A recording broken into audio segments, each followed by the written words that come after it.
दोस्तों, यूपीएससी में current affair पढ़ना मुश्किल नहीं है। मुश्किल है ये पहचानना कि कौन सी खबर प्रीलिम्स में क्वेश्चन बनेगी और कौन सी मेंस में आर्गूमेंट।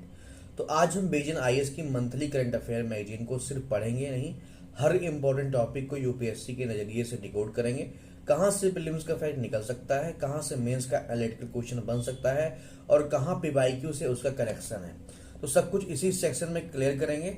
तो अगर आप यूपीएससी 2027 की तैयारी कर रहे हैं तो इस सेशन को एंड तक जरूर देखें, क्योंकि हमारा लक्ष्य सिर्फ करंट अफेयर पढ़ना नहीं, करंट अफेयर को एग्जाम रेडी बनाना है। तो welcome to Gaurav civil insight. चलिए शुरू करते हैं आज की करंट अफेयर क्लास। तो दोस्तों, रिसेंटली अभी चर्चे में रहा है जो है इंटर स्टेट रिवर डिस्प्यूट। तो इंटर स्टेट रिवर डिस्प्यूट में जो सबसे जो इम्पोर्टेंट चीज़ें हैं क्या है, एग्जाम के लिए क्या इम्पोर्टेंट है जो है, ये सब हम आज पढ़ेंगे जो है। तो central government has decided to constitute a high level committee to resolve water sharing problems between three southern state Telangana, Andhra Pradesh, Karnataka across Tungabhadra river. तो दोस्तों, अभी हाल ही में जो है एक हाई लेवल कमेटी बनाई गई है सेंट्रल गवर्नमेंट के द्वारा जो है, जो साउथर्न स्टेट्स हैं तेलंगाना, आंध्र प्रदेश, कर्नाटका, जो तुंगभद्रा नदी पर स्थित है, उनके लिए बहुत ही इंपॉर्टेंट है जो है। तो पूछ सकता है पेपर में आपसे जो है कि जो भी डिस्प्यूट है वो कौन कौन से स्टेट्स को लेकर के है। तो तेलंगाना है, आंध्र प्रदेश है और कर्नाटका है।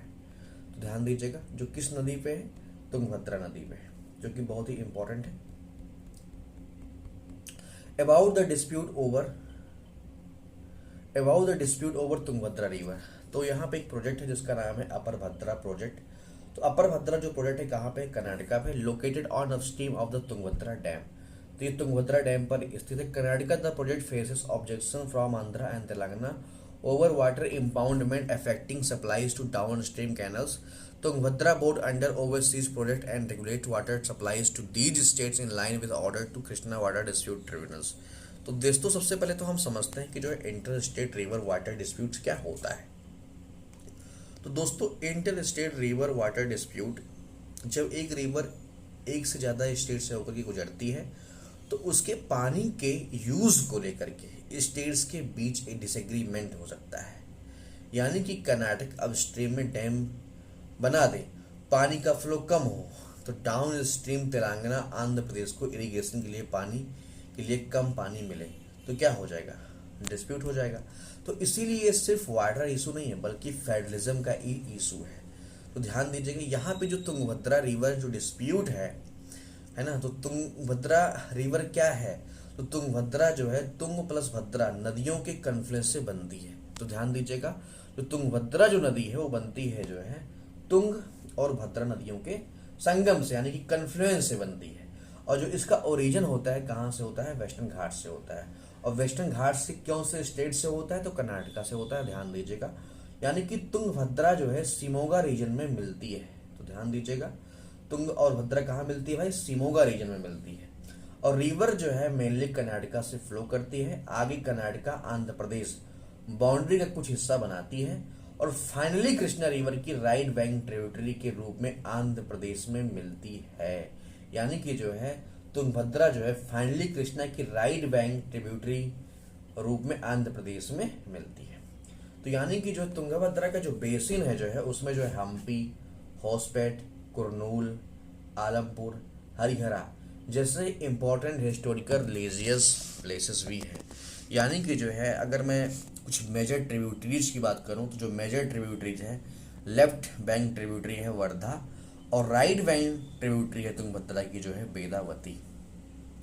तो करंट जो है तुंगभद्रा डिस्प्यूट्स में प्रॉब्लम क्या है इस टाइम पे जो है, तो इसमें जो है प्रॉब्लम क्या है, इसमें जो ब्रॉडली जो प्रॉब्लम है, Karnataka weakest down stream interest of Andhra Pradesh and Telangana का वाटर शेयरिंग कंसर्न है।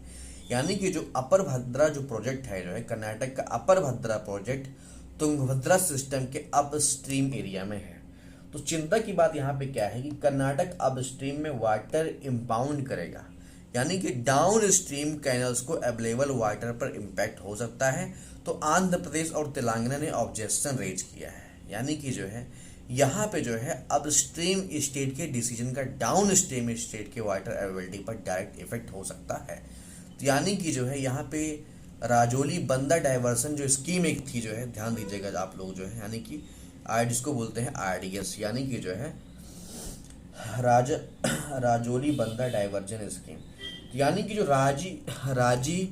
राजौली बंदा डाइवर्जन जो स्कीम है दोस्तों, है ना, यह भी क्या है, यह भी जो है एक इंटर स्टेट इरिगेशन प्रोजेक्ट है जिसका संबंध कर्नाटक और तेलंगाना से है। तेलंगाना का कंसर्न है कि उससे एलोकेटेड वाटर इफेक्टली नहीं मिल पा रहा है, यानी कि तेलंगाना कह रहा है जो है कि उसको जो पानी है वो नहीं मिल रहा है पर्याप्त रूप से। क्यों? क्योंकि जो है सिल्ट एक्यूमुलेशन है, स्ट्रक्चरल प्रॉब्लम्स है, कैनेल रिलेटेड इम्पेडिमेंट्स यानी कि बाधाएं हैं, वाटर डाइवर्जन फ्लो इशूज है ना। तो ध्यान दीजिएगा जो है इसको लेकर के क्या क्या दिक्कतें हैं, सिल्ट एक्यूमुलेशन है, स्ट्रक्चरल इम्पेडिमेंट्स है, यानी कि जो है संरचनात्मक बाधा है भाई, है ना। तो इस तरीके से हमने देखा क्यों, यानी कि तेलंगाना ने क्या अल्टरनेटिव लिए इसके थ्रू जो है, तो वाटर डेफिसिट को कंपेंसेट करने के लिए, है ना, तुमिल्ला लिफ्ट इरिगेशन स्कीम्स को अपनाया है उसने जो है ना, तुमिल्ला लिफ्ट इरिगेशन स्कीम्स, और जो है मलामकुंता रिजर्वियर एक्सपेंशन जैसे मेजर डेवलप किए गए, है ना। यानी कि तेलंगाना ने जो है जो अल्टरनेटिव लिए हैं जो है वाटर डेफिसिट को कंपेंसेट करने के लिए जो है तुमिल्ला लिफ्ट इरिगेशन स्कीम अपनाई है और मल्ला मुकुंदा रिजर्वियर एक्सपेंशन जैसे मेजर डेवलप किए गए हैं। तुंगभद्रा बोर्ड क्या करता है दोस्तों, तो समझते हैं तुंगभद्रा बोर्ड करता क्या है। तो तुंगभद्रा बोर्ड क्या करता है जो है, तुंगभद्रा बोर्ड वाटर सप्लाई को रेगुलेट करता है और relevant water sharing arrangements tribunals orders के अकॉर्डिंग स्टेट को वाटर सप्लाई मैनेज करता है। इसका जो बेसिक पर्पज है जो है dam water releases inter state allocation को कोऑर्डिनेट करना, यानी कि जो है कॉन्स्टिट्यूशन में वाटर किसकी रिस्पॉन्सिबिलिटी है। तो ये जो है यूपीएससी प्रीलिम्स के लिए वेरी इंपॉर्टेंट एरिया है। ध्यान दीजिएगा कि कॉन्स्टिट्यूशन में जो है वाटर किसकी रिस्पॉन्सिबिलिटी है, यानी कि जो है वाटर के बारे में सबसे ज़्यादा रिस्पॉन्सिबिलिटी किसकी है। तो यानी कि जो इंडियन कॉन्स्टिट्यूशन ने वाटर को कम्प्लीटली स्टेट सब्जेक्ट में नहीं बनाया है, तो ध्यान दीजिएगा। तो यानी कि जो इंडियन कॉन्स्टिट्यूशन ने क्या किया है, वाटर को जो है कम्प्लीटली स्टेट सब्जेक्ट में नहीं बनाया है। स्टेट्स को पावर है वाटर सप्लाईज का, इरिगेशंस का, कैनल्स का, ड्रेनेज का, एम्बैंक्समेंट्स का, वाटर स्टोरेज का। तो ध्यान दीजिएगा जो है क्या क्या नाम है भाई, तो स्टेट को क्या क्या पावर है जो है, स्टेट को पावर है वाटर सप्लाईज करने का, इरिगेशन करने का, कैनल्स का जो है, ड्रेनेज का जो है, एम्बैंकमेंट्स का, वाटर स्टोरेज का एटसेट्रा पर लेजिस्लेशन करने की। लेकिन इंटर स्टेट रिवर्स की रेगुलेशन एंड डेवलपमेंट में यूनियन का भी रोल है। तो ध्यान दीजिएगा इंटर स्टेट रिवर्स के रेगुलेशन में किसका रोल है भाई, यूनियन का रोल है जो है। तो ध्यान दीजिएगा। थोड़ा सा हम देखते हैं यहाँ पे तुंगभद्रा रिवर। तो तुंगभद्रा जो रिवर बनती किससे बनती है, तुंग और भद्रा से मिलती है शिवमोगा डिस्ट्रिक्ट में, यानी both of which ridges in the western Ghats, है ना। यानी कि जो है आप बाउंड्री बनाते हैं कर्नाटक और आंध्र प्रदेश से। फिर कृष्णा इसमें जो है आके राइट ट्रिब्यूटरी बनाती है संगमलेश्वरम में इन आंध्र प्रदेश। और मेजर साइट यहाँ पे क्या है, हम्पी है, हॉस्पेट्स है, कुरनूल है, शिमोगा है, हरियेश्वरम टेम्पल है, हरिहरा है, आलमपुर है, जोगलम्बा टेम्पल है। तो ये सब हमने अभी देखा था, है ना। तो अब आगे देखते हैं जो है, यानी कि जो यूनियन लिस्ट है उसकी जो एंट्री 57 है, क्या है भाई, एंट्री उसकी क्या है 56 है। यानी कि पार्लियामेंट को पावर है कि inter state reverse and river valleys को रेगुलेट एंड डेवलप करने की। जब पार्लियामेंट पब्लिक इंटरेस्ट में नेसेसरी डिक्लेयर करे, यानी कि सिंपल अगर एग्जांपल में अगर आपको समझाऊं मैं कि अगर रिवर सिर्फ एक स्टेट में है तो स्टेट का रोल डोमिनेंट है, लेकिन अगर रिवर मल्टीपल स्टेट में फ्लो करती है तो इंटर स्टेट डायमेंशन आ जाता है और यूनियन का रोल इंपॉर्टेंट हो जाता है ना। तो जो सबसे जो इम्पोर्टेंट प्रोविजन है आर्टिकल 262 का है, यानी कि जो आर्टिकल 262 है वो बताता है कि आर्टिकल 262 कि empowers parliament to adjudicate by law any dispute concerning of inter state. यानी कि जो आर्टिकल 262 है वो inter state river water dispute से डायरेक्टली रिलेटेड है, यानी कि पार्लियामेंट लॉ बना सकती है। और inter state river water disputes के लिए जो है एडजुडिकेशन के लिए, यानी कि जो है पार्लियामेंट भाई inter state river water dispute के लिए बना सकती है लॉस। और पार्लियामेंट डिसाइड कर सकती है कि सुप्रीम कोर्ट या अदर कोर्ट की जुरिस्डिक्शन एक्सक्लूड की जा सकती है। यानी कि कॉन्स्टिट्यूशन ने पार्लियामेंट को स्पेशल पावर दी है कि इंटर स्टेट वाटर डिस्प्यूट के लिए स्पेशल मैकेनिज्म क्रिएट करे। इसी पावर के बेसिस पर पार्लियामेंट ने न्यू लॉज बनाए। जैसे बनाया था उसने जो है inter state river water disputes act 1956। ध्यान दीजिएगा, inter state river water disputes act 1956।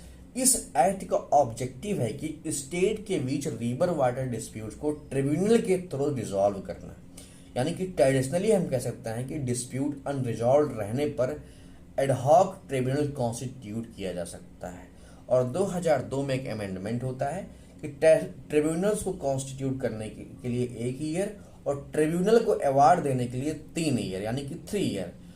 और एग्जाम में नंबर याद रखो, इंपॉर्टेंट है। यानी कि जो है जो अमेंडमेंट होता है 2002 में, तो ट्रिब्यूनल कॉन्स्टिट्यूट करने के लिए कितना होना चाहिए, 1 साल होना चाहिए, और ट्रिब्यूनल को अवार्ड देने के लिए जो है 3 साल होना चाहिए। तो एग्जाम में ये नंबर याद रखो आप लोग। तो अगला एक्ट आता है जो है रिवर बोर्ड एक्ट्स।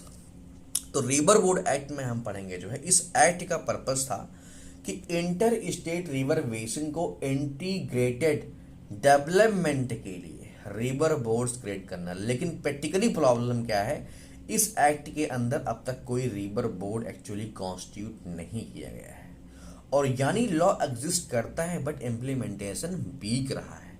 तो ध्यान दीजिएगा दोस्तों, तो यहाँ पे भी हमने बताया है 2002 में जो अमेंडमेंट हुआ था उसके लिए जो मैंडेटेड है 1 ईयर लिमिट है, और ट्रिब्यूनल अवार्ड के लिए जो है 3 साल है।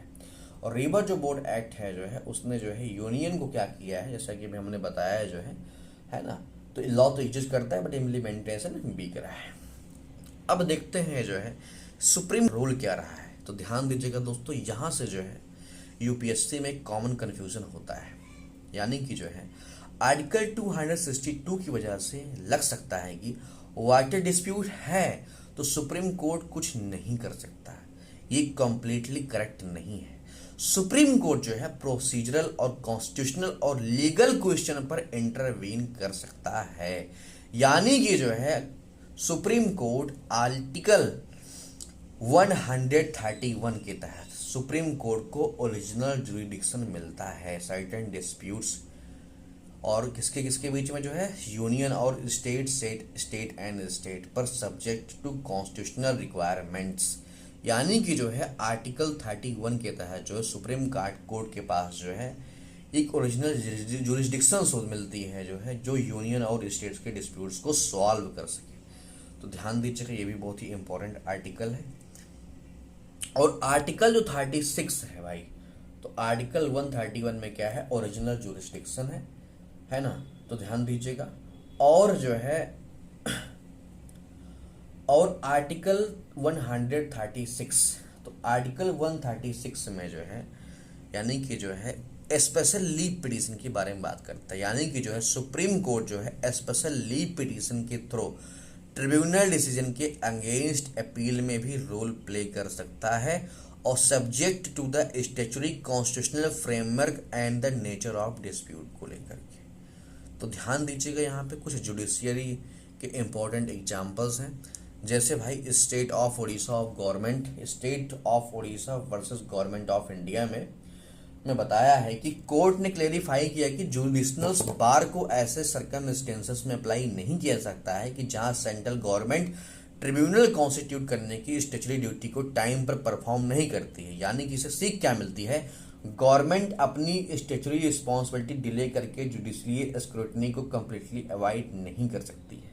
जैसे कि एक आप देखेंगे जो है मुल्ला पेरियार डैम केस, तो मुल्ला पेरियार जो बांध केस था जो है उसमें जो है डैम केरला में लोकेटेड है, तमिलनाडु ऑपरेशन से एसोसिएटेड है। तो इशू में इस इशू में जो है डैम सेफ्टी वाटर लेवल का क्वेश्चन भी था। तो सुप्रीम कोर्ट ने क्लेरिफाई किया कि डैम सेफ्टी जैसे मैटर्स को ऑटोमेटिकली ISRWD एक्ट के तहत टैक्ट के अंडर ऑर्डिनरी वाटर डिस्प्यूट नहीं माना जा सकता है। यानी कि वाटर डिस्प्यूट जो है every dispute connected with a river और डैम। तो यानी कि जो सबसे जो महत्वपूर्ण एग्जांपल किसका है भाई, कावेरी डिस्प्यूट का है। तो कावेरी डिस्प्यूट में क्या हुआ है जो है, कावेरी डिस्प्यूट में जो है कर्नाटका, तमिलनाडु, केरला और पुदुचेरी, यानी कि कर्नाटका है, केरला है, तमिलनाडु और पुदुचेरी, यानी कि जो है इन्वॉल्व रहे हैं। तो पेपर में पूछ सकता है कि कावेरी जो डिस्प्यूट है कौन कौन से स्टेट शामिल थे इसमें। तो कावेरी जो डिस्प्यूट था जो है उसमें शामिल थे भाई कर्नाटका, तमिलनाडु, केरला और पुदुचेरी। यानी कि जो है सुप्रीम कोर्ट ने 2018 में ट्रिब्यूनल अवार्ड के वाटर एलोकेशन को मॉडिफाई किया और इंस्टीट्यूशनल मैकेनिज्म के इम्प्लीमेंट को स्ट्रेंथ किया। तो यह इंपॉर्टेंट क्या है, तो यह डिमॉन्स्ट्रेट करता है कि इंटर स्टेट वाटर डिस्प्यूट में जुडिशरी का रोल कंप्लीटली एब्सेंट नहीं है। तो सबसे जो बिगेस्ट चैलेंजेस क्या क्या हैं भाई, तो ध्यान दीजिएगा। तो सबसे जो बिगेस्ट चैलेंजेस है फाइनाइट रिसोर्सेस।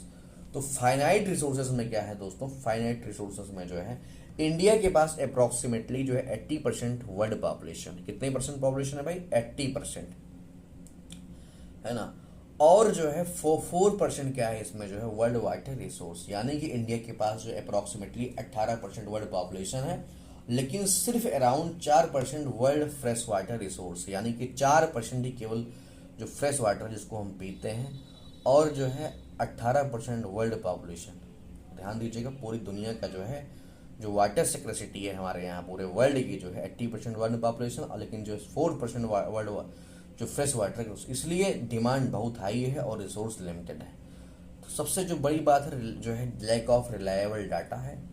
तो यानी कि जो है रिलायबल डाटा की प्रॉब्लम है। सबसे इंपॉर्टेंट प्रॉब्लम है पानी कितना अवेलेबल है, यानी कि इस पर स्टेट की डाटा में डिफरेंस हो सकते हैं। अगर हाइड्रोलॉजिकल डाटा ट्रांसपेरेंट अगर नहीं होगा तो एलोकेशन साइंटिफिकली डिफिकल्ट हो जाएगा। जैसे स्टेट ए बोला, मान लीजिए स्टेट महाराष्ट्र स्टेट बोला कि रिवर में 100 यूनिट्स वाटर है, और स्टेट तेलंगाना बोला नहीं सिर्फ 17 यूनिट अवेलेबल है। तो ट्रिब्यूनल किस बेसिस पे एलोकेशन करेगा, तो डाटा के बेसिस पे जो है। तो foundation of water dispute resolution. तो ध्यान दीजिएगा यहाँ पे।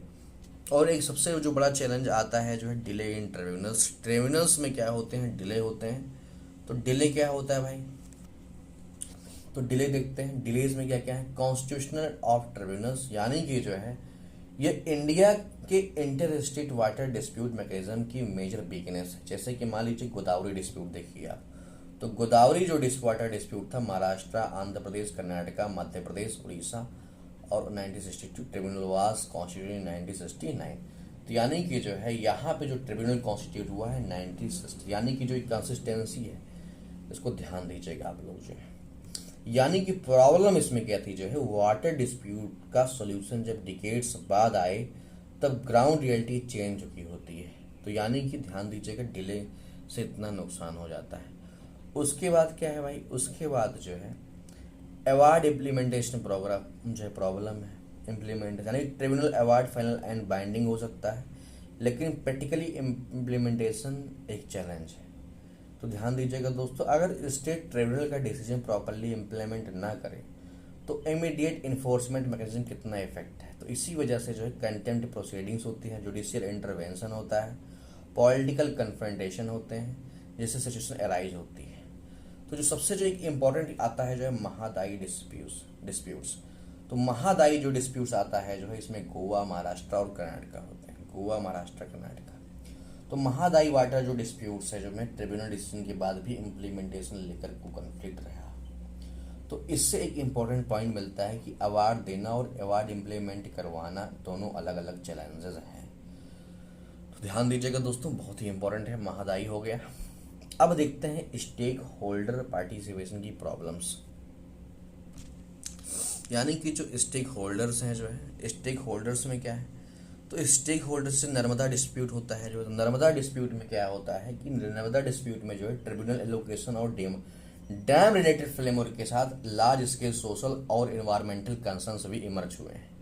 तो यानी कि इससे हमें सीख मिलती है कि सिर्फ स्टेट के रिप्रेजेंटेटिव्स को टेबल पर बिठाना इनफ नहीं है, उसमें local communities, farmers, environmental groups, basin level के स्टेक होल्डर्स भी शामिल हों और इस पॉइंट भी जो है। तो इस तरीके से हमने देखा जो है नर्मदा डिस्प्यूट्स को भी जो है एक सबसे बड़ा चैलेंज है देखा हमने। अगला देखते हैं वे फॉरवर्ड क्या है। तो implementation of the IS amendment bill का जो है इम्प्लीमेंटेशन करना है। यानी कि जो है सिंगल परमानेंट ट्रिब्यूनल, यानी कि inter state river water dispute amendment bill ने 2019 ने एग्जिस्टिंग एडॉक ट्रिब्यूनल सिस्टम को रिप्लेस करके single permanent tribunal plus multiple benches का प्रपोजल दिया। यानी कि इसका ऑब्जेक्टिव क्या है, फास्टर और स्पेशलाइज्ड एडजुडिकेशन, यानी कि जो है। तो दूसरा क्या है भाई, डिस्प्यूट रेजोल्यूशन कमेटी, यानी ट्रिब्यूनल के पास जाने से पहले नेगोशिएशन प्लस मेडिएशन होना चाहिए के थ्रू सेटलमेंट का अटेम्प्ट, यानी कि negotiation plus DRC plus tribunal, इससे लिटिगेशन रिड्यूस हो सकती है। और जो तीसरा सबसे जो इम्पोर्टेंट है जो है आर्टिकल 263, यानी कि इंटर स्टेट काउंसिल स्टेट और सेंटर के बीच डायलॉग का इंस्टीट्यूशनल प्लेटफॉर्म प्रोवाइड कर सकती है। वाटर डिस्प्यूट को सिर्फ लीगल डिस्प्यूट की तरह नहीं बल्कि कोऑपरेटिव फेडरलिज्म के पर्सपेक्टिव से हैंडल करना चाहिए। और चौथा है दोस्तों नेशनल वाटर रिपोजिटरी। तो नेशनल जो वाटर डाटा जो रिपोजिटरी है उसमें इसमें क्या होना चाहिए, ट्रांसपेरेंट नेशनल डाटाबेस होना चाहिए जिसमें rainfall, river flow, ground water reserve storage, irrigation demand, seasonal variation हो का रिलायबल डाटा हो। इससे बेनिफिट क्या होगा, इससे बेनिफिट दोस्तों ये होगा कि science based allocation instead of politically contested estimates होंगे जो है, तो ध्यान दीजिएगा। और सबसे जो इम्पोर्टेंट है इसमें जो है इंटीग्रेटेड रिवर बेसिन मैनेजमेंट। तो इंटीग्रेटेड जो रिवर बेसिन जो मैनेजमेंट है यहाँ पे, तो उसमें जो है सबसे इंपॉर्टेंट लॉन्ग टर्म सोल्यूशन है, रिवर को स्टेट बाउंड्रीज के अकॉर्डिंग नहीं बल्कि इंटायर रिवर बेसिन इकोसिस्टम के अकॉर्डिंग मैनेज करो। जैसे मर्रे, जैसे हम ऑस्ट्रेलिया से देते हैं मर्रे डार्लिंग बेसिन अथॉरिटी जो है ना। तो सबसे इंपॉर्टेंट आप मेंस में इसको कोड कर सकते हो जो है। तो यानी कि जो है मर्रे डार्लिंग जो बेसिन ऑस्ट्रेलिया का है इंटीग्रेटेड बेसिन मैनेजमेंट का एग्जाम्पल है। और इंडिया में भी जो है basin entire ecosystem plus all stakeholder sustainable exploration approach से स्ट्रेंथ होनी चाहिए। और दोस्तों यहाँ पे प्रीलिम्स के लिए जो फैक्ट्स हैं आर्टिकल 262 हो गया जिसका मतलब है inter state river water dispute. Article 263 में क्या है, इंटर स्टेट काउंसिल है। यूनियन लिस्ट एंट्री 56 में क्या है, inter state river and river valleys. Water irrigation किस में है भाई, वाटर और इरिगेशन किसका है भाई, तो ध्यान दीजिएगा स्टेट लिस्ट का सब्जेक्ट है, यानी कि जो जल है वो सिंचाई किस में आते हैं, राज्य सूची में आते हैं। और ISRWD एक्ट 1956 में है जो वाटर डिस्प्यूट ट्रिब्यूनल से। रिवर बोर्ड एक्ट आता है 1956 में, integrated development of inner state river basin है। तुंगभद्रा जो है तुंग और भद्रा से मिलकर के बनी हुई है। तुंगभद्रा जो है right bank tributary of Krishna. तो ध्यान दीजिएगा जो तुंगभद्रा नदी है वो कृष्णा की दाहिनी सहायक नदी है। तो इस तरीके से दोस्तों आगे पढ़ते हैं, आगे अगला टॉपिक।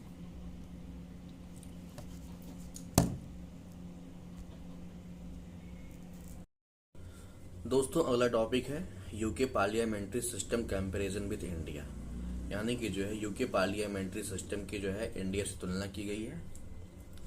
तो इसमें क्या क्या दोनों में क्या क्या समान है, दोनों में क्या समान है, सिमिलरिटीज क्या क्या है दोनों में, तो इसको हम देखते हैं, है ना। तो यहाँ पे क्या है, जो गवर्नमेंट है वहाँ पे यूके में क्या है, पार्लियामेंट्री डेमोक्रेसी, यानी कि जो है यूके में क्या है, पार्लियामेंट्री डेमोक्रेसी है। मॉडल क्या है, वेस्ट मिनिस्टर मॉडल है। और एग्जीक्यूटिव क्या है, लेजिस्लेचर से निकलती है। हेड ऑफ स्टेट क्या होता है यूके में, मोनार्क है। रियल एग्जीक्यूटिव कौन होता है, प्राइम मिनिस्टर होता है। लेजिस्लेचर कैसी है वहाँ पे, बाई कैमरल है। और कलेक्टिव रिस्पॉन्सिबिलिटी कैसे होती है, cabinet of house of Commons है। तो ध्यान दीजिएगा यहाँ पे जो है, यानी कि गवर्नमेंट कैसी है, पार्लियामेंट्री डेमोक्रेसी है। मॉडल कैसा है, वेस्ट मिनिस्टर मॉडल है। एग्जीक्यूटिव कैसी है, लेजिस्लेचर से निकलती है। हेड ऑफ स्टेट कैसा है, मोनार्क है। रियल एग्जीक्यूटिव कैसी है, प्राइम मिनिस्टर होता है उसका जो है। लेजिस्लेचर कैसा है, बाई कैमरल है। कलेक्टिव रिस्पॉन्सिबिलिटी कैसी होती है, कैबिनेट और हाउस ऑफ कॉमन से होती है। तो ध्यान दीजिएगा, यानी कि जो है फॉर्म ऑफ जो गवर्नमेंट है कैसी है, Westminster model of parliament democracy. Executive कैसी है, जो है nominal head of the state, यानी कि मोनार्क है वहाँ पे जो है। और जो रियल एग्जीक्यूटिव क्या होता है, वो प्राइम मिनिस्टर हेड करता है उसको जो है। और बाई कैमरल यानी कि both have a two house parliament, यानी कि दो सदन है। और कलेक्टिव रिस्पॉन्सिबिलिटीज क्या होती है, the council of minister is collectively response to the lower house and must retain its confidence. ध्यान दीजिएगा दोस्तों। और difference between India and UK system, तो कॉन्स्टिट्यूशनल प्रिंसिपल जो है, यानी कि है ना, वहाँ पे क्या है, वहाँ पे जो सबसे जो इम्पोर्टेंट डिफरेंस है कि parliamentary sovereignty vs constitutional supremacy. यानी कि यूके में क्या है, यूके में पार्लियामेंट्री सॉवरेनिटी है, यानी कि पार्लियामेंट को सुप्रीम लॉ मेकिंग अथॉरिटी माना जाता है। लेकिन इंडिया में क्या है दोस्तों, इंडिया में कॉन्स्टिट्यूशनल सुपरमेसी है, पार्लियामेंट भी कॉन्स्टिट्यूशन से ऊपर नहीं है। इसलिए इंडियन पार्लियामेंट द्वारा बनाया गया कोई कानून कॉन्स्टिट्यूशन के विरुद्ध होने पर जुडिशियल रिव्यू में इनवैलिड हो सकता है। यानी कि जो है अगर एग्जाम के पॉइंट ऑफ व्यू से मैं बात करूं तो यूके में क्या है, पार्लियामेंट सुप्रीम है, जबकि इंडिया में क्या है, इंडिया में कॉन्स्टिट्यूशन सुप्रीम है ना। तो कॉन्स्टिट्यूशनल प्रिंसिपल यही कहता है कि इंडिया में क्या है, कॉन्स्टिट्यूशनल सुप्रीमेसी है, और जो है यूके में क्या है, पार्लियामेंट्री सॉवरेनिटी है। तो ध्यान दीजिएगा। आगे देखते हैं नेचर ऑफ कॉन्स्टिट्यूशन, यानी कि जो है यूके में क्या है, जो कॉन्स्टिट्यूशन का जो नेचर है, यूके में क्या है, सिंगल रिटन कॉन्स्टिट्यूशनल डॉक्यूमेंट नहीं है वहां पे। यानी कि जो वहां का जो कॉन्स्टिट्यूशन है कैसा है, वो अनरिटन है, यानी कि अलिखित है, based on convention, statutes and judicial decision. यानी कि वहां पे स्टेट्यूट, कन्वेंशन और जुडिशियल डिसीजन आदि पर आधारित है। लेकिन इंडिया में क्या है, इंडिया में जो है रिटन कॉन्स्टिट्यूशन है, that is the supreme law of the land, यानी कि डिटेल कॉन्स्टिट्यूशनल फ्रेमवर्क है। Constitution is the supreme law है वहां पे भाई, और प्राइम मिनिस्टर की मेंबरशिप है वहां पे, यानी कि परंपरागत रूप से यूके में जो है पीएम हाउस ऑफ कॉमन का मेंबर होता है, परंपरागत रूप से। ट्रेडिशनली जो है यूके की जो पार्लियामेंट है वहां पे परंपरागत रूप से पीएम हाउस ऑफ कॉमन्स का मेंबर होता है। लेकिन इंडिया में क्या होता है कि इंडिया में 75 जो आर्टिकल 75 का क्लॉज 5 है, उसके अनुसार जो है कोई व्यक्ति मिनिस्टर बन सकता है, भले ही वह पार्लियामेंट का मेंबर ना हो, लेकिन 6 महीने के भीतर पार्लियामेंट का मेंबर बनना जरूरी है। तो ध्यान दीजिएगा दोस्तों, यहाँ पे आर्टिकल 75 का क्लॉज 5 कहता है कि कोई व्यक्ति मिनिस्टर बन सकता है, भले ही वह पार्लियामेंट का मेंबर ना हो, लेकिन 6 महीने के भीतर पार्लियामेंट का मेंबर बनना जरूरी है। तो ध्यान दीजिएगा यहाँ पे, तो आपके यूपीएससी ट्रैप में फंस सकते हैं आप लोग, तो ध्यान दीजिएगा यहाँ पे, बहुत ही इंपॉर्टेंट है। तो अगला देखते हैं दोस्तों। तो अगला है जो है कि यूपीएससी कैसे आपको फंसाएगा, कैसे ट्रैप करेगा। तो ऐसे दे देगा, PM must necessarily be an MP before appointment, this is incorrect. तो ये सही नहीं है। यानी कि यहाँ पे जो है एंटी डिफेक्शन लॉ, यानी कि भारत जैसी स्टैट्यूटरी एंटी डिफेक्शन लॉ नहीं है। यानी कि यूके में क्या है जो है, जैसे भारत में क्या है, एंटी डिफेक्शन लॉ है, लेकिन जो है यूके में क्या है, भारत जैसी स्टैट्यूटरी यानी एंटी डिफेक्शन लॉ नहीं। यानी जैसे इंडिया में क्या है, 10 शेड्यूल में एंटी डिफेक्शन लॉ का प्रोविजन है, इसका उद्देश्य है कि पॉलिटिकल डिफेक्शन को नियंत्रित करना है। लेकिन क्या है, यूके में ऐसा नहीं है, ध्यान दीजिएगा भाई। तो traditionally a member of house of the Commons होता है, और पीएम और minister can continue for 6 month without being a member of parliament. तो ध्यान दीजिएगा दोस्तों। अगला देखते हैं। तो अगला क्या है दोस्तों, यहाँ पे एक सबसे जो इंपॉर्टेंट चीज है, जुडिशियल रिव्यू। यानी कि जुडिशियल रिव्यू कैसे होता है, तो जुडिशियल रिव्यू यानी कि हमने एंटी डिफेक्शन लॉ, जैसे क्या होता है कि यूके में क्या है, 9 एंटी डिफेक्शन लेजिस्लेशन है, और इंडिया में क्या है, एंटी डिफेक्शन लॉ रेगुलेट्स होता है, पार्टी डिफेक्ट होती है इससे जो है। और जुडिशियल रिव्यू में क्या होता है कि court can not invalid act of parliament on constitutional grounds, और यूके में क्या है, judiciary can strike down unconstitutional laws through judicial review. यानी कि दोस्तों यूके में क्या होता है, ट्रेडिशनल प्रिंसिपल के अनुसार जो है कोर्ट्स पार्लियामेंट के एक्ट को कॉन्स्टिट्यूशनल ग्राउंड पर स्ट्राइक डाउन नहीं कर सकती है। लेकिन इंडिया में क्या है जो है, इंडिया में सुप्रीम कोर्ट और हाई कोर्ट जुडिशियल रिव्यू के माध्यम से ऑन कॉन्स्टिट्यूशनल लॉज को इनवैलिडेट कर सकते हैं। तो यहाँ पे जो है यूपीएससी या यूपीपीएससी के लिए सबसे जरूरी जो है कंपैरिजन है। यानी कि यूके में क्या है, पार्लियामेंट्री सॉवरेनिटी है, इंडिया में क्या है, कॉन्स्टिट्यूशनल सुप्रीमेसी है, यूके में क्या है, अनकोडिफाइड कॉन्स्टिट्यूशन है, इंडिया में क्या है, रिटन कॉन्स्टिट्यूशन है। तो यूके में क्या है, no Indian style anti defection law है, इंडिया में क्या है, 10 शेड्यूल में एंटी डिफेक्शन लॉ है, यूके में क्या है, limited constitutional judicial review of acts है, लेकिन इंडिया में क्या है, स्ट्रॉन्ग जुडिशियल रिव्यू है जो है। यानी कि अगर मैं एक लाइन में अगर आपको समझाना चाहूं दोस्तों, तो यूके में पार्लियामेंट सर्वोच्च है, लेकिन इंडिया में कॉन्स्टिट्यूशन सर्वोच्च है। और यह कंपैरिजन प्रीलिम्स में स्टेटमेंट बेस्ड क्वेश्चन और मेंस में इंडियन पार्लियामेंट्री सिस्टम की क्रिटिकल कंपैरिजन दोनों के लिए बहुत ही यूजफुल है। ध्यान दीजिएगा दोस्तों, है ना। तो अब जैसे मैंने बात की थी यहाँ पे बेस्ट मिनिस्टर मॉडल की, तो बेस्ट मिनिस्टर मॉडल में क्या होता है, तो उदाहरण के माध्यम से समझते हैं। तो यूके में पीएम हाउस कॉमन्स के प्रति अकाउंटेबल है, इंडिया में पीएम और काउंसिल ऑफ मिनिस्टर लोकसभा के प्रति कलेक्टिवली रिस्पॉन्सिबल होता है। यानी कि जो यूके में क्या है, जो हेड ऑफ द स्टेट यानी कि जिसको मोनार्क बोलते हैं, वहां पर जैसे किंग चार्ल्स तृतीय राज्य का संवैधानिक प्रमुख है, जबकि वास्तविक एग्जीक्यूटिव पावर पीएम के नेतृत्व वाली सरकार चलाती है। और इंडिया में प्रेसिडेंट संवैधानिक प्रमुख है, जबकि वास्तविक एग्जीक्यूटिव कौन होता है? PM led council of minister है। तो ध्यान दीजिएगा दोस्तों। तो इस तरीके से जो है, जो पार्लियामेंट की जो सॉवरेनिटी है, यूके में पार्लियामेंट को सुप्रीम माना जाता है और इंडिया में पार्लियामेंट भी कॉन्स्टिट्यूशन के अधीन है। यानी कि जो है जुडिशियल रिव्यू, इंडिया में पार्लियामेंट ने कोई भी अनकॉन्स्टिट्यूशनल लॉ बनाया, सुप्रीम कोर्ट उसे स्ट्राइक डाउन कर सकता है। तो ध्यान दीजिएगा दोस्तों, तो बहुत ही इंपॉर्टेंट है। तो याद रखिए, इंडिया ने वेस्टमिंस्टर मॉडल यूके से लिया जरूर है, लेकिन उसे अपनी रिटर्न कॉन्स्टिट्यूशन और कॉन्स्टिट्यूशनल सुप्रीमेसी की फ्रेमवर्क में ढाला है। तो आपसे यूपीएससी में ट्रैप कर सकता है जो है कि India follows the doctrine of parliamentary sovereignty, गलत है ना। तो यानी कि इंडिया फॉलोज कॉन्स्टिट्यूशनल सुप्रीमेसी दोस्तों। तो ध्यान दीजिएगा, यहाँ पे ये बहुत ही इंपॉर्टेंट हो जाता है। अगला देखते हैं दोस्तों, national e governance service delivery. तो दोस्तों ये क्या है? Indian national e governance service delivery. तो इसका मतलब क्या होता है दोस्तों? तो इसका मतलब होता है कि national e governance service delivery का मतलब होता है दोस्तों कि यहाँ पे जो है department of administrative reforms and grievances यानी कि DARPG, government of India launch the portal NESDE, यानी कि जो है national e governance service delivery assessment. यानी कि इसका मुख्य उद्देश्य क्या है, या इसको किसने, पहला प्रश्न पूछ सकता है आपसे, किसने लॉन्च किया है? तो इसको लॉन्च किया है DRPG, यानी कि जो है department of administrative reforms and public grievances, government of India. Nature क्या है इसका दोस्तों? तो इसका जो नेचर है जो है वो बाइनेनियल असेसमेंट फ्रेमवर्क, यानी कंडक्टेड एवरी 2 ईयर्स, यानी कि जो है 2 साल में एक कंडक्ट करवाती है। तो ध्यान दीजिएगा भाई, 2 साल में बाइनेनियल है असेसमेंट फ्रेमवर्क है बाई DRPG द्वारा जो है। ऑनलाइन सर्विस इंडेक्स है UN ई गवर्नमेंट सर्वे के द्वारा होता है ना। और इसका जो बेसिस है जो है inspired by the online service index of the UN e government survey. और इसका जो ऑब्जेक्टिव है जो है सिटीजन के पर्सपेक्टिव से ई गवर्नेंस सर्विस की इफेक्टिवनेस को मेजर करना है। यानी कि पोर्टल की 2 कैटेगरी है। पहला तो गवर्नमेंट पोर्टल है जिसमें state, UT, city, central ministry, और जैसे गवर्नमेंट सर्विस पोर्टल में क्या है, स्टेट हो गया, UT हो गया, सिटी हो गया, सेंट्रल मिनिस्ट्री।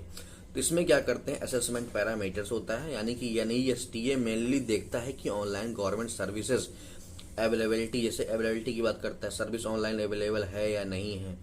एसेसिबिलिटी को चेक करता है, सिटीजन इजिली एसेस यूज कर सकते हैं या नहीं कर सकते हैं। इफेक्टिवनेस क्वालिटी है कि नहीं, यानी कि सर्विस डिलीवरी कितनी इफेक्टिव है ना। जैसे मान लीजिए उत्तर प्रदेश की गवर्नमेंट का एक ऑनलाइन सर्टिफिकेट पोर्टल है और सर्टिफिकेट के लिए ऑनलाइन एप्लीकेशन अवेलेबल है।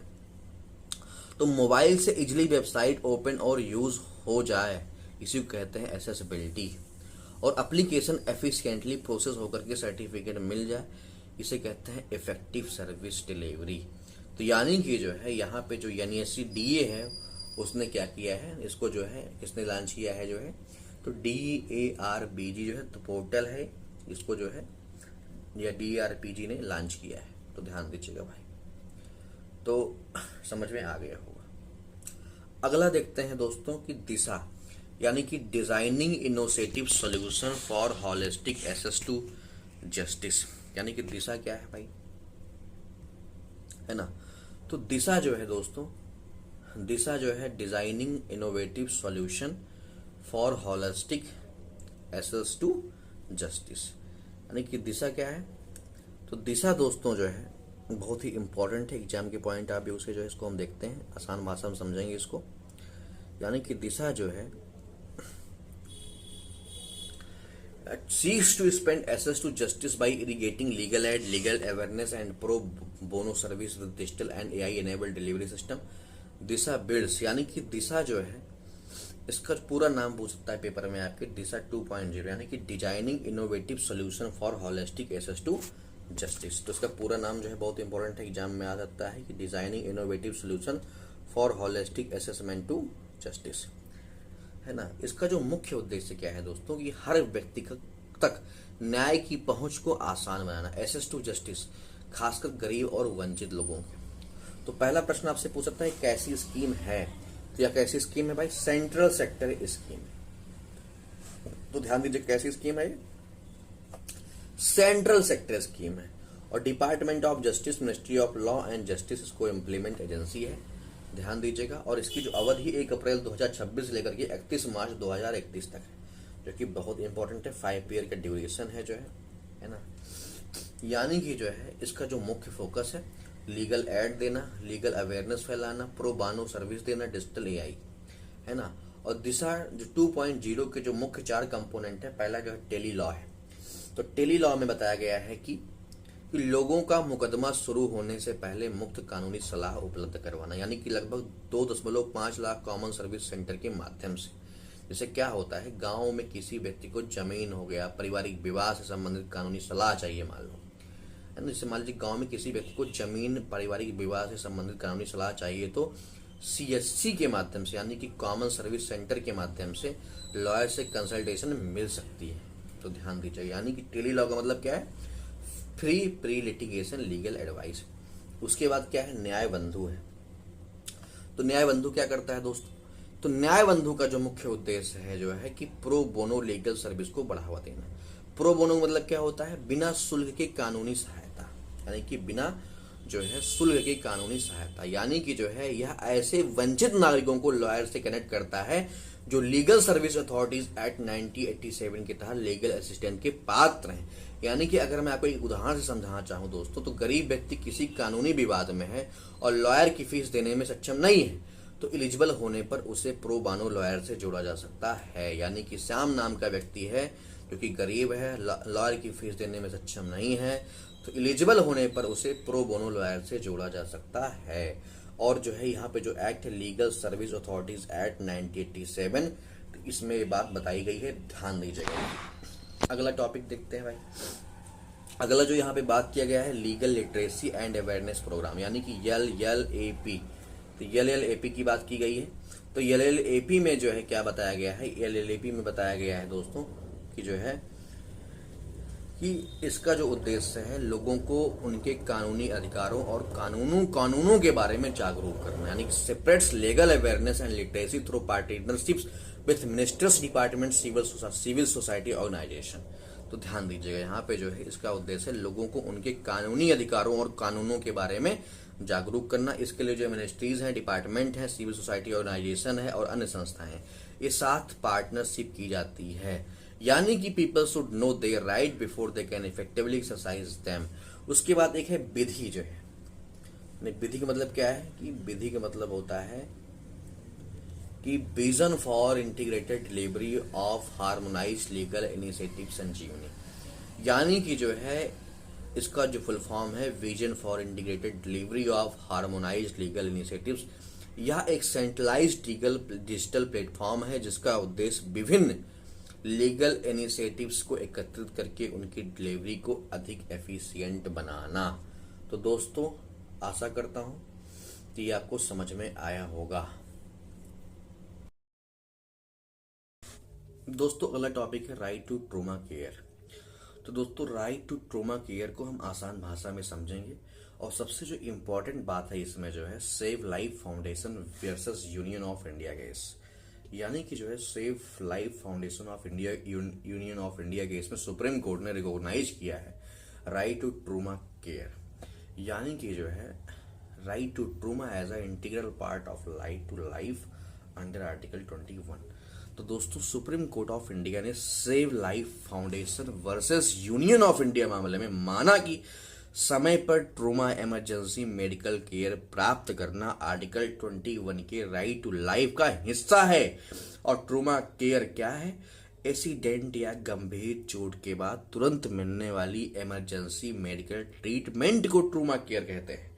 तो आर्टिकल 21 कहता है कि जो है protection of life and personal liability, यानी कि जो है इसका अर्थ ये है दोस्तों कि वह जीवित रहने का अधिकार नहीं है। न्यायपालिका ने इसकी व्याख्या विस्तृत करते हुए सम्मानजनक और सुरक्षित जीवन से जुड़े कई अधिकारों को इसमें शामिल किया है, जैसे right to life, right to clean environment, right to health related protection, right to timely emergency trauma case.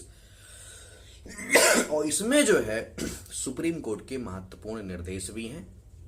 तो सुप्रीम कोर्ट के जो महत्वपूर्ण निर्देश है जो है जैसे इमरजेंसी हेल्पलाइंस हो गया 111, और जो है पीएम राहत कैशलेस ट्रीटमेंट स्कीम को ऑपरेशनलाइज करना है, गुड्स समरिटैन ग्रेवेंस रेडियल सिस्टम स्थापित करना है ताकि एक्सीडेंट विक्टिम्स की मदद करने वाले लोगों को अनावश्यक परेशानी ना हो।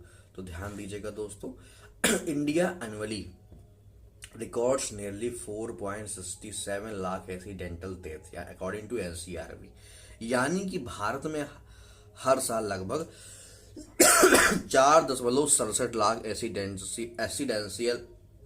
एक्सीडेंटल डेथ दर्ज होती है एनसीआरबी के मुताबिक।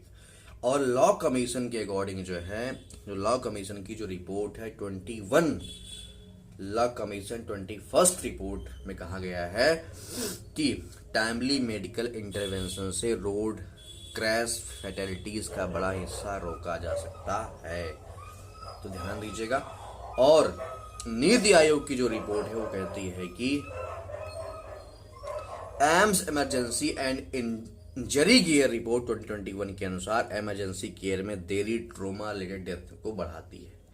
यानी कि दोस्तों ध्यान रखिए, article 21 right to life, timely emergency trauma care है ना। मान लीजिए कि किसी व्यक्ति का सड़क दुर्घटना में गंभीर एक्सीडेंट हुआ है, यदि उसे समय पर एम्बुलेंस और इमरजेंसी ट्रीटमेंट नहीं मिलता है तो उसकी जान चली जाती है। तो इफेक्टिव इमरजेंसी ट्रोमा केयर की उपलब्धता को जो है आर्टिकल 21 के राइट टू लाइफ के संदर्भ में देखा जाता है।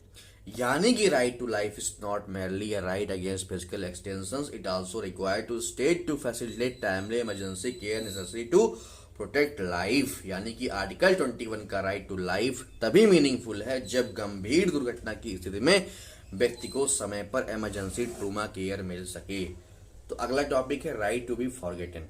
तो ध्यान दीजिएगा, राइट टू बी फॉरगेटन में बताया गया है कि जो है भूलने का जो अधिकार है। यानी कि क्या है right to be forgotten? Right to be forgotten का मतलब होता है कि किसी व्यक्ति को अपनी पर्सनल इंफॉर्मेशन को पब्लिक एक्सेस से हटाने या उसकी एक्सेसिबिलिटी सीमित करने का अधिकार है, जिसका अब कोई लेजिटिमेट पर्पस नहीं रह गया है। तो ध्यान दीजिएगा दोस्तों, तो दिल्ली हाई कोर्ट ने Lakshyaveer Singh Yadav versus union of India case में रिकॉग्नाइज किया है कि जो है right to be forgotten as a integral facet of the Indian fundamental right to privacy under article 21। यानी कि जो है यह राइट टू प्राइवेसी का पहलू माना जाता है और इसे आर्टिकल 21 से जोड़ा गया है। यानी कि दिल्ली हाई कोर्ट का जो मामला था Lakshyaveer Singh Yadav versus union of India में जो है, इस मामले में दिल्ली हाई कोर्ट ने राइट टू बी फॉरगेटन को आर्टिकल 21 के राइट टू प्राइवेसी का इंटीग्रल फैसेट माना है। और जजमेंट में दो महत्वपूर्ण कंसेप्ट हैं, डी इंडेक्सिंग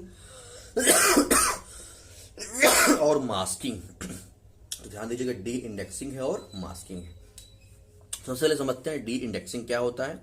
इसमें कोर्ट रिकॉर्ड को डिलीट नहीं किया जाता है, बल्कि व्यक्ति के नाम को सर्चेबल की के रूप में हटा दिया जाता है। यानी रिकॉर्ड मौजूद रहेगा, लेकिन गूगल जैसी सर्च में केवल नाम डालने पर वह आसानी से दिखाई नहीं देगा। जैसे मान लीजिए जो है, यदि किसी व्यक्ति को किसी क्रिमिनल केस में एक्वाइट यानी कि बरी कर दिया गया, तो कुछ परिस्थितियों में उसके नाम को सर्च रिजल्ट से डी इंडेक्स किया जा सकता है।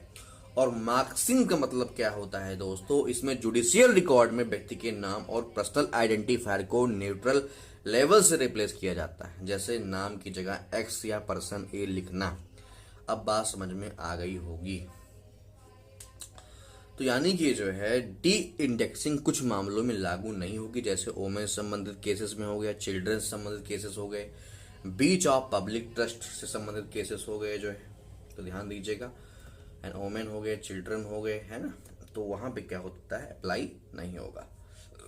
तो इतनी सिंपल सी बात है। यानी कि जो है de indexing versus vs masking में क्या डिफरेंस है? तो डी इंडेक्सिंग में क्या होता है, रिकॉर्ड बना रहता है, नाम से सर्चेबिलिटी कम होती है, सर्च इंजन एक्सेसिबिलिटी पर फोकस होता है। मास्किंग में क्या होता है, रिकॉर्ड बना रहता है, नाम आइडेंटिफायर को रिप्लेस किया जाता है। और जुडिशियल रिकॉर्ड में आइडेंटिटी कंसीलमेंट पर फोकस होता है। और यहाँ पे जो प्रीलिम्स के पॉइंट आप उसे जो क्वेश्चन बन सकता है, राइट टू बी फॉरगेटन जो है राइट टू प्राइवेसी अंडर 21, लेकिन इसे एब्सोल्यूट राइट नहीं माना जाता है। इसे right to information, freedom of speech, expression, open justice और पब्लिक इंटरेस्ट जैसे इंटरेस्ट के साथ बैलेंस करना पड़ता है। और जैसे किसी व्यक्ति को क्रिमिनल केस में एक्यूट कर दिया गया और वर्षों बाद भी इंटरनेट पर उसका नाम उसी केस से जुड़ा हुआ दिखाई देता है, तो जिससे उसकी प्राइवेसी और रेपुटेशन प्रभावित होती है। और ऐसे मामलों में राइट टू बी फॉरगेटन के आधार पर अप्रोप्रिएट डी इंडेक्सिंग की मांग की जा सकती है। यानी कि एक लाइन में आप लोग याद रखें, right to be forgotten means the right to limit the continued public accessibility of personal information when its legitimate purpose has ceased। अब देखते हैं अगला टॉपिक, राइट टू वॉक।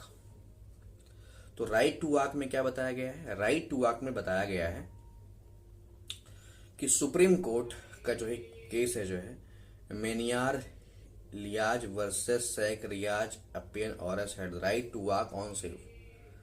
तो राइट टू वॉक ऑन से demarcate footpath in fundamental right under the article 3 of the Indian constitution. क्या है right to walk भाई? तो सुप्रीम कोर्ट ऑफ इंडिया ने जो है मनियार इलियाज एंड शेख रियाज वर्सेस अप्यान औरस मामले में कहा है कि सुरक्षित और निर्धारित फुटपाथ पर चलने का अधिकार संविधान के पार्ट 3 के फंडामेंटल राइट से जुड़ा है। तो यहाँ किन आर्टिकल से जुड़ा है दोस्तों? तो आर्टिकल 19 का जो 1 क्लॉज डी है, freedom of movement her citizen को भारत के पूरे टेरिटरी में फ्रीली मूव करने का अधिकार देता है। यानी कि जो फंडामेंटल राइट आर्टिकल 19(1)D है, freedom of movement, right to move freely throughout India, जो कि बहुत ही इंपॉर्टेंट है। इसलिए सुरक्षित पब्लिक पाथवेज, फुटपाथवेज उपलब्ध होना फ्रीडम ऑफ फंडामेंटल को प्रैक्टिकली मीनिंगफुल बनाता है। और आर्टिकल 21 कहता है right to life and personal liability. Article 21 केवल फिजिकल एग्जिस्टेंस की बात नहीं करता, बल्कि डिग्निटी और सेफ्टी के साथ लाइफ की बात करता है। तो ध्यान दीजिएगा यहाँ पे। तो आर्टिकल 21 क्या है? Right to life and personal liability.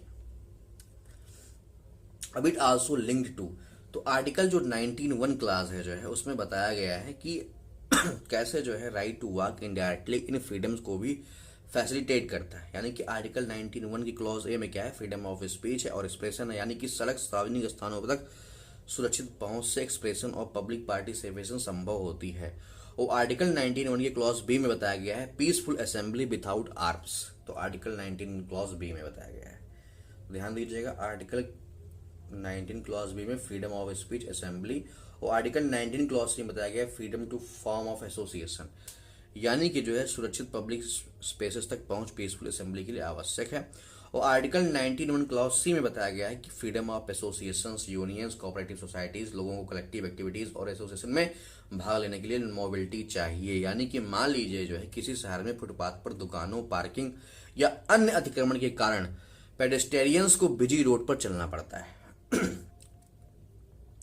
तो इससे एक्सीडेंट का रिस्क बढ़ता है। इसलिए सेफ एंड डिमार्केटेड फुटपाथ केवल सुविधा नहीं है, बल्कि freedom of movement and dignity and safety से जुड़ा हुआ है। तो इसलिए कॉन्स्टिट्यूशनल कंसर्न बन सकता है। तो यहाँ पे ध्यान दीजिएगा। तो आपसे पूछ सकता है कि आर्टिकल राइट टू जो वॉक है कौन से आर्टिकल में है? तो राइट टू जो वॉक है वो आर्टिकल 19(1) क्लॉज डी में है, प्लस आर्टिकल 21 को कंक्लूड करके जो है। तो ध्यान दीजिएगा दोस्तों। और यानी कि जो है वॉक और जो मूवमेंट है आर्टिकल 19 क्लॉज 1D में है, और सेफ्टी और डिग्निटी की जो बात की गई है आर्टिकल 21 में की गई है, और पब्लिक पार्टिसिपेशन की जो बात है article 19(1) clause A, clause B, clause C. यानी कि जो है right to walk illustrate how fundamental rights operate together. Mobility under article 19(1) clause D becomes meaningful only when public spaces ensure safety and dignity under article 21। तो दोस्तों इस तरीके से right to walk को भी अच्छे से समझा है। अब अगला समझते हैं जो है प्रूफ ऑफ सिटीजनशिप। तो प्रूफ ऑफ सिटीजनशिप में क्या है इसको भी देखते हैं। तो अभी हाल ही में जो है मिनिस्ट्री ऑफ एक्सटर्नल अफेयर ने जो है स्पष्ट किया है कि पासपोर्ट मुख्य रूप से एक ट्रेवल डॉक्यूमेंट है या अपने आप में सिटीजनशिप को कंक्लूसिव प्रूफ नहीं है। तो ध्यान दीजिएगा। और पासपोर्ट्स क्यों सिटीजनशिप का फाइनल प्रूफ नहीं है? तो ध्यान दीजिएगा दोस्तों यहाँ पे क्यों नहीं है? क्योंकि जो है पासपोर्ट एक्ट 1967 जो पासपोर्ट का जो एक्ट है 1967 की जो सेक्शन 20 है के तहत जो है सेंट्रल गवर्नमेंट पब्लिक इंटरेस्ट में नॉन सिटीजन को भी पासपोर्ट जारी कर सकती है ना। तो इतनी बात आपको समझ में आ गई हो। इसलिए passport equal to not conclusive proof of citizenship. और भारत में जो सिटीजनशिप का जो प्रूफ होता है, भारत में एक ऐसा यूनिवर्सल जो है डॉक्यूमेंट नहीं है जिसे हर परिस्थिति में सिटीजनशिप का डिफाइनेटिव कंक्लूसिव प्रूफ माना जाए। तो जो आधार थे क्या, अच्छा जो आधार होता है क्या वो सिटीजनशिप का प्रूफ है? नहीं है, वो क्या है, आइडेंटिटी प्रूफ है जो है।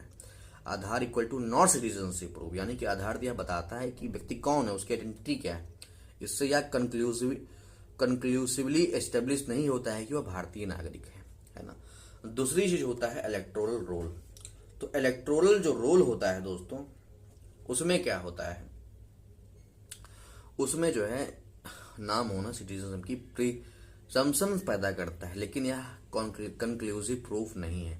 तो Lal Babu Hussain versus electoral registration officer 1995 में केस जाता है। तो बहुत ही इंपॉर्टेंट केस है जो है, यानी कि Lal Babu Hussain versus electoral registration officer 1995। तो इसमें बताया गया है कि जो है कि वोटर आईडी नाम in electoral roll equal to not irrefutable proof of citizenship. तो यानी कि जो है यह मुख्यतः उन लोगों को जारी किया जाता है जिन्होंने रजिस्ट्रेशन या नेचुरलाइजेशन के माध्यम से इंडियन सिटीजनशिप प्राप्त की है। तो इसलिए सिटीजनशिप सर्टिफिकेट सिटीजनशिप एस्टेब्लिश करने में महत्वपूर्ण डॉक्यूमेंट है, लेकिन हर भारतीय नागरिक के पास ऐसा सर्टिफिकेट होना आवश्यक नहीं है। मान लीजिए ए के पास पासपोर्ट और आधार दोनों है, तो क्या इससे ऑटोमेटिकली यह कंक्लूसिवली साबित हो जाएगा कि ए इंडियन सिटीजन है? नहीं। यानी कि पासपोर्ट इक्वल टू क्या होता है, प्राइमरीली ट्रेवल डॉक्यूमेंट है। आधार कार्ड क्या है, आइडेंटिटी डॉक्यूमेंट है। और सिटीजनशिप का जो डिटर्मिनेशन होता है एप्लीकेबल सिटीजनशिप लॉ और रेलिवेंट एविडेंस के आधार पे होता है। तो ध्यान दीजिएगा दोस्तों। ठीक है, यानी कि जो है यहाँ यूपीएससी प्रीलिम्स के लिए आपको याद रखना है कि क्या क्या डॉक्यूमेंट होना जो सिटीजनशिप का कंक्लूसिव प्रूफ है। नहीं, आधार कार्ड से नहीं, पासपोर्ट से नहीं, इलेक्टोरल रोल से नहीं, केवल प्रिजम्पशन होता है, नहीं है, ध्यान दीजिएगा। अगर आपके पास पासपोर्ट है, डॉक्यूमेंट है, आधार कार्ड है, इलेक्टोरल रोल है, तो इससे ये साबित नहीं होता है कि आप सिटीजनशिप का आपके पास प्रूफ है। सिटीजनशिप प्रूफ के लिए होना चाहिए सिटीजनशिप सर्टिफिकेट, यानी कि रेलिवेंट प्रूफ, विशेषकर रजिस्ट्रेशन नेचुरलाइजेशन केसेस। तो ध्यान दीजिएगा दोस्तों। तो कह रहा है कि citizenship certificate issued mainly to those acquiring citizenship by registration और नेचुरलाइजेशन, यानी कि दो तरीके से सिटीजनशिप हमको मिलती है। इतनी बात आपको समझ में आ गई होगी। अगला देखते हैं, foreign contribution act FCRA 2010 FCRA foreign contribution act 10।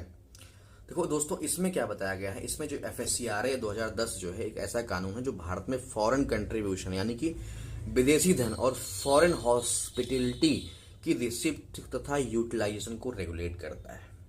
तो ध्यान दीजिएगा यहाँ पे। और मिनिस्ट्री ऑफ इसको होम अफेयर, यहाँ पे देखिए आप कंफ्यूज हो सकते हैं एक्सटर्नल अफेयर देकर के, तो किसको जारी किया है, मिनिस्ट्री ऑफ होम अफेयर्स ने जो है। और इसका जो मुख्य उद्देश्य है सुनिश्चित करना है कि विदेशी फंडिंग से भारत की sovereignty, integrity, security, public interest, democratic institution पर प्रतिकूल प्रभाव ना पड़े। तो ध्यान दीजिएगा दोस्तों, यहाँ पे जो बात की गई है, यहाँ पे जो इसका मुख्य उद्देश्य है जो है कि sovereignty, integrity, security, public interest, democratic institution पर प्रतिकूल प्रभाव ना पड़े। यानी कि इसमें बदलाव क्या किया गया है, इसमें जो बदलाव किया गया है प्रपोज्ड FCRA रूल्स में प्रमुख जो बदलाव है जो है की चेंजेस इन FCRA रूल्स में जो है एक्टिविटी वेस्ड रेगुलेशन। तो ध्यान दीजिएगा, एक्टिविटी जो है वेस्ड रेगुलेशन है। इसमें जो है NGO फॉरेन फंड्स का उपयोग केवल अप्रूव्ड स्पेसिफाइड एक्टिविटीज के लिए ही कर सकेंगे, यानी कि पैसा जिस पर्पस के लिए अनुमति मिली है उसी पर्पस में इस्तेमाल होना चाहिए। जैसे मान लीजिए जो है यदि NGO को एजुकेशन रिलेटेड अप्रूव्ड एक्टिविटी के लिए फॉरेन कंट्रीब्यूशन मिला है तो उसे अनरिलेटेड एक्टिविटी में डाइवर्ट नहीं किया जा सकता है। दूसरा है जियोग्राफी वेस्ट कॉम्प्लायंस, यानी कि जो है NGO केवल उन डिक्लेयर्ड स्टेट्स यूटी में ऑपरेट कर सकेंगे जिनके लिए कॉम्प्लायंस परमिशन फ्रेमवर्क लागू है। यानी कि इसका उद्देश्य फॉरेन फंडेड एक्टिविटीज की लोकेशन बेस्ड मॉनिटरिंग को मजबूत करना है। तीसरा क्या है, इनहैंस्ड ट्रांसपेरेंसी है। तो इनहैंस्ड ट्रांसपेरेंसी का मतलब दोस्तों होता है कि NGO को अधिक इंफॉर्मेशन डिस्क्लोज करनी होगी, यानी कि social media accounts, websites, publications की फंक्शनरीज।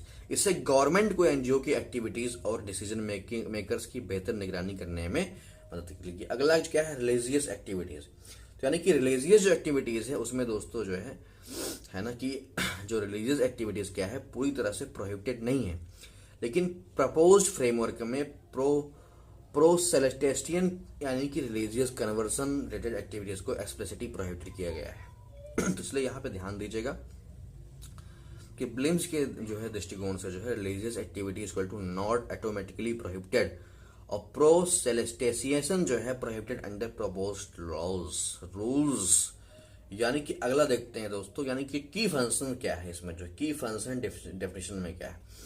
तो इसमें क्या है जो है कि इसमें जो है trustees, partners, governing body members, directors और जो अन्य महत्वपूर्ण डिसीजन मेकर्स हैं, यानी कि जो फॉरेन नेशनल्स हैं, यानी कि फॉरेन जो है फॉरेन नेशनल्स को जनरली एफसीआरई रजिस्ट्रेशन के लिए की फंक्शनरी बनाने की अनुमति नहीं होगी। हालांकि गवर्नमेंट एग्जेम्पशंस दे सकती है, यानी कि गवर्नमेंट क्या कर सकती है, छूट दे सकती है। अब देखते हैं दोस्तों जो है एफसीआरए अमेंडमेंट एक्ट 2020, इसमें क्या बताया गया है। तो बहुत ही इंपॉर्टेंट है, इसमें कुछ संशोधन हुए थे जो है। इसमें जो संशोधन हुआ है दोस्तों, जो कि बहुत ही इंपॉर्टेंट है, इसमें जो संशोधन हुआ है इसमें जो है सब ग्रांटिंग पर रोक की गई, लगा दी गई है। यानी कि एक एफसीआरए रेसिपिएंट दूसरे ऑर्गेनाइजेशन को फॉरेन कंट्रीब्यूशन ट्रांसफर नहीं कर सकता है। एडमिनिस्ट्रेटिव एक्सपेंसेस कैप है इसमें जो है, तो एडमिनिस्ट्रेटिव एक्सपेंसेस कैप जो है 20% है जो है। तो यहाँ पे क्या है, यहाँ पे जो है फॉरेन कंट्रीब्यूशन में जो है जो विदेशी जो योगदान है उसमें एडमिनिस्ट्रेटिव जो एक्सपेंसेस हैं के लिए मैक्सिमम लिमिट जो है कितनी परसेंट है, 20% है। And mandating designated SBI counted for foreigner contributions. तो यहाँ पे ध्यान दीजिएगा, जो एसबीआई डिजाइनेटेड अकाउंट है जो है फॉरेन कंट्रीब्यूशन प्राप्त करने के लिए स्टेट बैंक ऑफ इंडिया की डिजाइनेटेड ब्रांच में अकाउंट की व्यवस्था की गई है। तो ध्यान दीजिएगा यहाँ पे जो यूपीएससी के लिए जो इंपॉर्टेंट है, यानी कि एफसीआरए एक्ट 2010 है, जो कि इसका होता है फॉरेन कंट्रीब्यूशन रेगुलेशन। इसका जो मुख्यतः जो पर्पज है फॉरेन फंडिंग करना है, सॉवरेनिटी, सिक्योरिटी, पब्लिक इंटरेस्ट और डेमोक्रेटिक इंस्टीट्यूशन की प्रोटेक्शन करना है। और जो इसमें अमेंडमेंट 2020 में होता है कि नो सब ग्रांटिंग होगी, प्लस 20% जो है administrative expenses cap plus SBI account में खाता होगा। तो ध्यान दीजिएगा दोस्तों, इस तरीके से हमने जो है ये टॉपिक कवर किया है। अगला टॉपिक कवर करते हैं, अगला टॉपिक हमारा है कि कॉस्प 19 यूएनसीआरडी। तो इसमें दोस्तों क्या है जो है अभी हाल ही में जो है कॉप SP9 क्या है समझते हैं। कॉप SP9 का मतलब होता है कि कॉन्फ्रेंस ऑफ स्टेट पार्टीज, यानी कि यह यूएनसीआरपीडी के स्टेट पार्टीज की एनुअल मीटिंग है जिसमें कन्वेंशन के इम्प्लीमेंटेशन की प्रोग्रेस की समीक्षा की जाती है। तो जो 19 session conference of the state parties का हुआ है यूएनसीआरपीडी का, जो है कहाँ पे हुआ है, न्यूयॉर्क में हुआ है। ध्यान दीजिएगा, हो सकता है कौन सा है, 19 वाला है। तो ध्यान दीजिएगा यहाँ पे जो बात हुई है, इस सेशन ने जो है यूएनसीआरपीडी के 20 ईयर्स पूरे होने को मार्क किया है। और जो इसकी थीम है दोस्तों जो है, इसकी जो थीम है जो है celebrating and consolidating achievements and shaping the next phase of implementation in changing world. यानी कि जो इसका मतलब है जो है कि 20 वर्षों की अचीवमेंट्स को कंसोलिडेट करना और बदलती दुनिया में डिसेबिलिटी राइट्स के इम्प्लीमेंटेशन के अगले फेज की दिशा तय करना है। अब देखो यहाँ पे जो सबसे जो इंपॉर्टेंट चीज है, दोहा से क्या, दोहा जो है यहाँ पे दोहा समिट से क्या कनेक्शन है इसका जो है। तो कॉस्प 19 ने second world war summit for social development Doha के आउटकम्स पर भी बिल्ड किया है। दोहा समिट का क्या उद्देश्य है, दोहा समिट का उद्देश्य है जो है कि 1995 के कोपेनहेगन वर्ल्ड समिट पर सोशल डेवलपमेंट के बाद सोशल डेवलपमेंट में हुई प्रोग्रेस की समीक्षा करना और दोहा पॉलिटिकल डिक्लेरेशन को अडॉप्ट करना। और इंडिया के लिए क्या महत्व है इसका जो है, इंडिया के लिए जो महत्व है जो है कि भारत ने यूएनसीआरपीडी को 2007 में रेटिफाई किया है। तो जो कि एग्जाम के लिए बहुत ही इंपॉर्टेंट है, कब किया है रेटिफाई, 2007 में किया है। तो ये एग्जाम के लिए very very important for upcoming UPSC and UPPSC. तो ध्यान दीजिएगा यहाँ पे जो इंडिया ने कब इसको रेटिफाइड किया है, तो इंडिया रेटिफाइड द यूएनसीआरपीडी इन अक्टूबर 2007। और इसमें जो है 192 स्टेट और यूरोपियन यूनियन है। और दोस्तों अगला देखते हैं जो है, तो यूएनसीआरपीडी का फुल फॉर्म क्या होता है, United convention on rights of person with disabilities. यानी कि जो है इसके इम्प्लीमेंटेशन के लिए जो है right of person with disabilities act या 2016 जो कि महत्वपूर्ण लेजिस्लेशन है, इसने रिकॉग्नाइज किया है डिसेबिलिटी को कि 7 से 21 कैटेगरी में तक एक्सपेंड किया है। इसके अलावा जो है एसेसेबल इंडिया कैंपेन यानी कि सुगम्य भारत अभियान, ध्यान दीजिएगा बहुत ही इंपॉर्टेंट है जो है, कौन सा जो है अभियान है, सुगम्य भारत अभियान, यानी कि सुगम्य भारत जो अभियान है जो है उसको जो है यहाँ पे आप मेंस में भी कोट कर सकते हैं। इसका उद्देश्य है कि पर्सन्स विथ डिसेबिलिटीज के लिए फिजिकल एनवायरनमेंट, ट्रांसपोर्टेशन, इंफॉर्मेशन और कम्युनिकेशन आदि को अधिक एसेसेबल बनाना है। तो ध्यान दीजिएगा यहाँ पे, यानी कि जो है यहाँ पे यूएनसीआरपीडी की जो अप्रोच है राइट बेस्ड अप्रोच है। कैसी है भाई? राइट बेस्ड अप्रोच है। सोशल मॉडल डिसेबिलिटी है, यानी कि डिसेबिलिटी को केवल मेडिकल प्रॉब्लम्स या वेलफेयर इशू के रूप में नहीं देखा जाता है, बल्कि पर्सन्स विद डिसेबिलिटीज को इक्वल राइट्स होल्डर माना जाता है। सोशल मॉडल ऑफ डिसेबिलिटी मुख्य समस्या केवल व्यक्ति की इम्पेयरमेंट नहीं बल्कि सोसाइटी में मौजूद बैरियर्स भी डिसेबिलिटी पैदा करती है। व्हील चेयर यूजर को बिल्डिंग में प्रवेश नहीं मिल रहा है, रैंप का ना होना भी क्या है? सोशल बैरियर है। तो ध्यान दीजिएगा। तो यूएनसीआरपीडी का जो मुख्य रूप से जो प्रिंसिपल आधारित है वो किस पे आधारित है? डिग्निटी पे, ऑटोनॉमी पे, नॉन डिस्क्रिमिनेशन पे। ध्यान दीजिएगा, नॉन डिस्क्रिमिनेशन हो गया, एक्सेसिबिलिटी हो गई, इक्वलिटी हो गई, इंक्लूजन हो गया। तो किन राइट्स को जो है यूएनसीआरपीडी कवर करता है? तो ध्यान दीजिएगा, यूएनसीआरपीडी केवल वेलफेयर बेनिफिट तक सीमित नहीं है, यह कवर करता है civil, political, economic, social, cultural rights को, यानी कि पर्सन्स विद डिसेबिलिटीज को सम्मान, नागरिक और मानवाधिकार प्राप्त होने चाहिए। और जो इसकी मॉनिटरिंग बॉडी है जो है सीआरपीडी कमेटी करती है। ध्यान दीजिएगा, बहुत इंपॉर्टेंट है। तो पूछ सकता है आपसे पेपर में जो है कि अभी हाल ही में जो है सीआरपीडी कमेटी चर्चा में थी, जो है किससे संबंधित है? तो यूएन सीआरपीडी से जो है। तो सीआरपीडी कमेटी जो है committee on the right of person with disabilities convention के इम्प्लीमेंटेशन की मॉनिटरिंग करता है ना। तो यहाँ जो कि बहुत, उसके बाद क्या है? एक प्रोटोकॉल जिसको बोलते हैं ऑप्शनल प्रोटोकॉल। तो ऑप्शनल जो प्रोटोकॉल है जो है यूएनसीआरपीडी के साथ एक प्रोटोकॉल जिसका नाम है ऑप्शनल प्रोटोकॉल। इसका महत्वपूर्ण फीचर यह है कि यह eligible individuals, groups, domestic remedies exhaust करने के बाद कमेटी के समक्ष इंडिविजुअल और कम्युनिकेशन कंप्लेन ला सकते हैं subject to the protocol condition. तो यहाँ पे जो सबसे इंपॉर्टेंट चीज है प्रीलिम्स के पॉइंट ऑफ व्यू से, ध्यान दीजिएगा, यूएनसीआरपीडी को कब अडॉप्ट किया गया था? 2006 में। फोर्स में कब आया? जो है 2008 में। इंडिया ने कब रेटिफाइड किया? 2007 में। और इंडिया में क्या कानून है भाई जो है डिसेबिलिटीज को लेकर के? जो है तो आरपीडब्ल्यूडी एक्ट 2016। रिकॉग्नाइज्ड डिसेबिलिटीज कितनी है? जो है 7 से लेकर के 21 तक, यानी कि 7 से 21 लक्षण है जो विकलांगता को प्रदर्शित करते हैं। एसेसिबिलिटी इनिशिएटिव्स क्या है? जो है एसेसिबल इंडिया कैंपेन है भाई। तो ध्यान दीजिएगा, इसको मेंस में आप कोट कर सकते हो। मॉनिटरिंग बॉडी कौन सी है? सीआरपीडी कमेटी है। सीयूएसपी क्या है भाई? एनुअल रिव्यू इम्प्लीमेंटेशन मीटिंग होती है इसमें। अप्रोच क्या है? राइट बेस्ड, सोशल और प्लस मॉडल। वैल्यूज क्या क्या है इसमें? कोर जो है डिग्निटी, इक्वलिटी, इंक्लूजन और एसेसिबिलिटी। यानी कि जो है यूएनसीआरपीडी का जो कोर आइडिया है वो है पर्सन्स विद डिसेबिलिटीज और not objects of charity, they are equal rights holders, यानी दिव्यांग व्यक्ति केवल कल्याण योजनाओं के लिए लाभार्थी नहीं बल्कि समान अधिकारों वाले नागरिक हैं। तो अगला देखते हैं।